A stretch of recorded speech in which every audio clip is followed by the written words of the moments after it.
Railway പോലുള്ള ഗതാഗത സംവിധാനത്തിന്റെ ഏറ്റവും വലിയ പ്രത്യേകത അതിന്റെ സേവനത്തിന്റെയും യാത്രയുടെയും ഗുണനിലവാരത്തിലാണ്.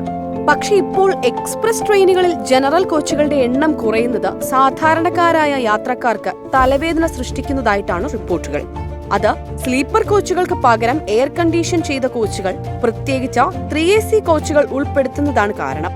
ട്രെയിനുകളിലെ ഇത്തരത്തിലുള്ള മാറ്റം സമൂഹത്തിലെ മധ്യവർഗത്തെ ബാധിക്കുന്നുണ്ടെന്നാണ് വിലയിരുത്തുന്നത്.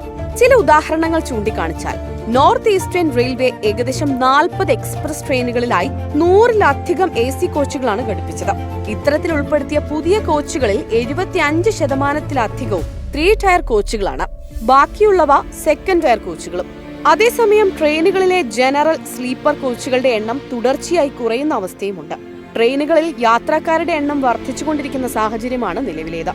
സാധാരണക്കാർ കൂടുതലായി ആശ്രയിക്കുന്ന ജനറൽ, സ്ലീപ്പർ കോച്ചുകളുടെ എണ്ണം കുറയുന്നത് ബാക്കിയുള്ള ഇത്തരം കോച്ചുകളിൽ തിരക്ക് വർദ്ധിക്കാൻ കാരണമാവുന്നതായും ചൂണ്ടിക്കാണിക്കുന്നു.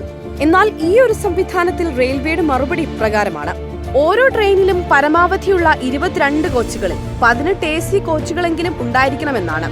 ഇത് യാത്രക്കാർക്ക് സൗകര്യം നൽകുമെന്നും ട്രെയിനുകളുടെ വേഗത വർദ്ധിപ്പിക്കുമെന്നാണ് റെയിൽവേയുടെ വാദം. ജനറൽ, സ്ലീപ്പർ കോച്ചുകളിലെയും AC കോച്ചുകളിലെയും ടിക്കറ്റ് നിരക്കുകളിൽ വലിയ വ്യത്യാസവുമുണ്ട്. ദൂരം കൂടുന്നതിനനുസരിച്ച് ആനുപാതികമായി ഈ വ്യതിയാനവും വർദ്ധിക്കും.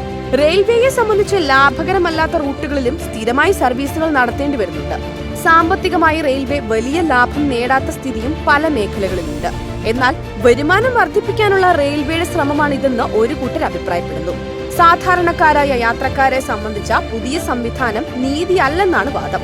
രാജ്യത്തെ പല റൂട്ടുകളിലും ഇപ്പോൾ തന്നെ ട്രെയിനുകൾ നിറഞ്ഞു കവിഞ്ഞാണ് പോകുന്നത്.